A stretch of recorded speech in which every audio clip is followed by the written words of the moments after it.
So you're going to the store and you're in the market to buy a new TV and you've got it narrowed down to the Q70, Q80, Samsung, QLED, and now you're trying to decide which one you want. Well, in today's video, I'm going to show you guys the differences between the Q80, which I have right here, and talk about the Q70. So we'll dive into the specs, the reviews, and the big differences, and hopefully help you decide on which one it is that you're going to get. That's today's video.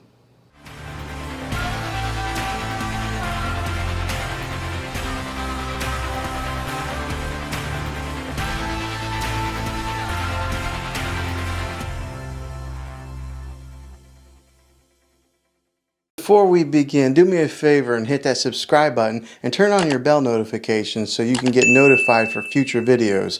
I'd love to have you back in the next one. Well, hey guys, Juan here. Thanks for stopping by my channel and checking out this video. So you're in the market to possibly buy the Q70 or the Q80 Samsung QLED Smart TV. Well, I'm going to show you why I bought the Q80 over the Q70, but we're going to talk about the specifics of both TVs and then let you decide on which one's better for you.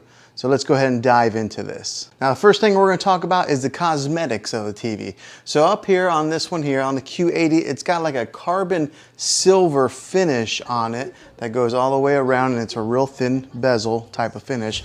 Now on the Q80, or Q70, I'm sorry, is a black finish. So it's all based on preference, which color you're probably liking, but I kind of like the Q80's silver finish just because it kind of contrasts the difference between the blacks on the screen whenever you have the TV off and then the silver on top. So like I said, that's based on preference, but that's what I went with, and I kind of like that look better. Next up on the cosmetics is something that is a little bit bigger in a difference. So on the Q80, they have more of a 90-degree angle, flat-footed pedestal leg that's on the Q80. The Q70 has more of an angled look on theirs.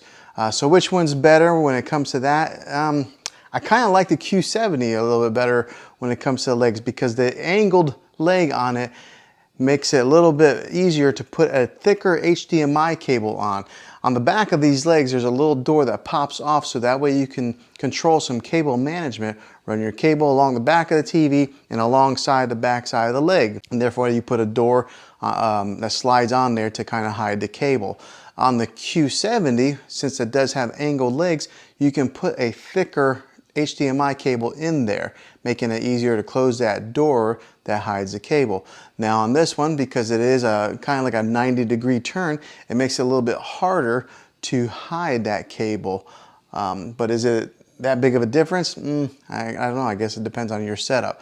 Now, if you're somebody like me who has the sound bar right here, it hides the cables anyway. So if you don't care about cable management, then this really doesn't pertain to you. But since I do have a sound bar right here, it's hiding the cable. So it doesn't matter whether I needed to put the cable along the leg or if I just wanted to let it dangle off the back of the TV into wherever I am hooking it up, it hides it. So I guess that's based on your setup and what you have going on your wall, if you got it hanging or if you got it set up on a TV stand like this. So that's one of the bigger differences between the Q70 and the Q80 as far as the pedestal legs go. Now, as far as the back of the TVs, they're exactly the same. The HDMI and all the inputs are on one side TV, and the finish and everything is the same on both televisions. Also, something else that is the same on both the Q80 and the Q70 is the remote. Both of them have the same identical remote that looks the same here, and it's kind of an angled remote like that. There's not a whole lot of buttons to it, so but no, they're the same remote. Kind of easy to lose, to be honest, but there you have it. Now, the biggest differences is the picture quality when it comes to these TVs. Both panels have a full array with auto dimming, and what that means is, say, like right now I don't have a light on above me, but if I flip on the light, it adjusts according to what is coming in and reflecting off of the screen. So both of them have that auto dimming feature. But one of the biggest selling points with the Q80 is that it does have that ultra black and that viewing angle technologies that's built into the TV. So what I mean by that is the blacks on it are very black. They're really dark, and if you were sitting at like an angle for the viewing angles, you can see the TV really clear even if you're sitting off to the side. So like in a case like our room right here, I do have a chair that's right next to the TV now. That's mostly for people whenever we have guests over or something like that, they sit there, but they can still look at it at an angle and see the picture really good. So with those two specifics built into this Q80, it does give a bigger edge on this television than it does the Q70. Also with the blacks, the real dark blacks, it does a fantastic job of reflecting light whenever you are in a well-lit room.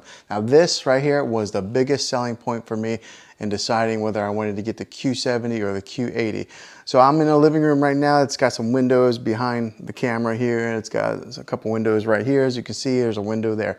I have a really well-lit room, and so with a lot of natural light hitting that, this TV reflects that light. So if you were to take the same type of light and put it onto the Q70, you would see that glare from the windows. On this one, you don't see that as much. So that was the biggest selling point for me deciding on the Q80, was that glare in a well-lit room. So if you do have a room with a lot of lighting, this one might be the one you want to get. So when it comes to the Q70 and Q80, that is a big significant difference between the two TVs, is the way that the light hits the TV. Now the Q70, you can still sit off to the side and see the picture and get a good clarity when it comes to, you know, the angle viewing, but because of the colors and the blacks on the Q80, it does edge the Q70 a little bit better when it comes to that viewing angle off to the side.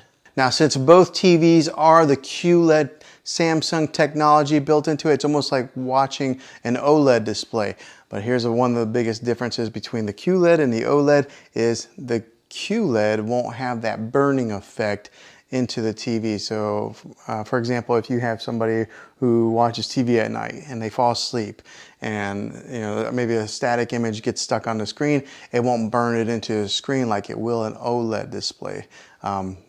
I have a son who does that sometimes. He falls asleep on the couch while he's watching his shows, and so that thing will be, it'll go into like a dark dim mode, and then the Samsung logo will kind of bounce around the screen like that, but I never have to worry about it burning into the screen and ruining our investment here. Now both TVs do have the same smart menu that comes up on the bottom here. It looks the same as far as the menu goes and what you can do with it. So it does have that same type of technology built in for your smart TV watching experience. It does work with Bixby. Both TVs work with Bixby. Both TVs work with the Google Assistant, and both of them work with the Amazon Alexa. So now, is the Q80 worth the extra money from the Q70? In my opinion, yes. I think it all depends on your particular space of where you're watching TV. For me, having a well-lit room was the reason I think the Q80 was the better investment for myself. But if you are somebody who maybe has a room where you're just sitting directly straight on and you're watching it not at an angle, or you're in a darker room, then maybe you want to save a few dollars, go ahead and get the Q70. I guess it depends on you. Let me know in the comments down below which one you guys think is better. Are you going to go the Q70 route and save a few $100s, or are you going to go ahead and buy the Q80 and get this TV just like this? Now this one here is a 65-inch TV. When it comes to sizes, I guess it all depends on your setup with that as well, how much room you have in your space. But if you want to dive into more of the specifics of this TV, I'm going to have some links in the description down below of a full unboxing video of this, of a full review and my thoughts on this after owning it for a little bit of time. And then also, if you're looking for a sound bar like this one here to complement your TV, I'm going to have links in the description where you can see my full review on this Samsung Harman Kardon sound bar that goes really well with this Q80 TV. So I'll link all that down below, and if you have any questions on it, be sure to reach out to me. Hopefully this was helpful to you in deciding the differences between the two TVs. Yeah, let me know which one are you getting. So comment down below. If you like this video, go ahead and throw a thumbs up on it. And if you haven't subscribed to my channel, do so now. I make tech videos like this all the time, and I'd love to have you back in the next one. So until then, get out there, be safe, and be creative.